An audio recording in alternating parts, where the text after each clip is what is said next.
আমাদের বাড়ির সামনে দেখুন কত সুন্দর গাজর হয়েছে, জমিতে সবুজে ভরে গেছে।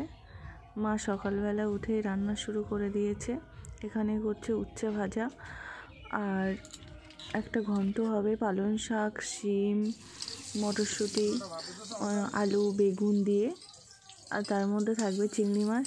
তারপরে মা উচ্ছেটা ভেজে নিল আর আমি এদিকে মোচাটা ছাড়িয়ে নিলাম ভালো করে। মোচা দিয়ে চিংড়ি মাছ রান্না হবে। আর দেখুন আমাদের দুটো খরগোশের বাচ্চা, ঘাস দিয়েছি, তারা কি সুন্দর খাচ্ছে। আর মা এদিকে মোচা রান্না করছে চিংড়ি মাছ দিয়ে,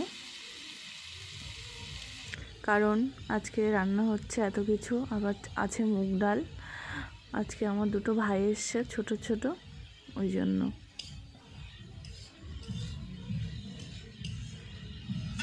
ছোট ছোট বলতে ওরা 9-10-এ পড়ে। তারপরে খাসির মাংস।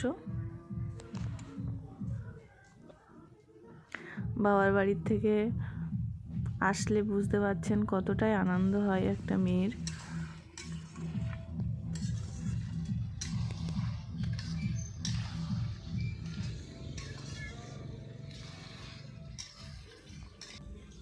এই আমার ভাই, দুই ভাই, ওরা খাওয়া দাওয়া করছে।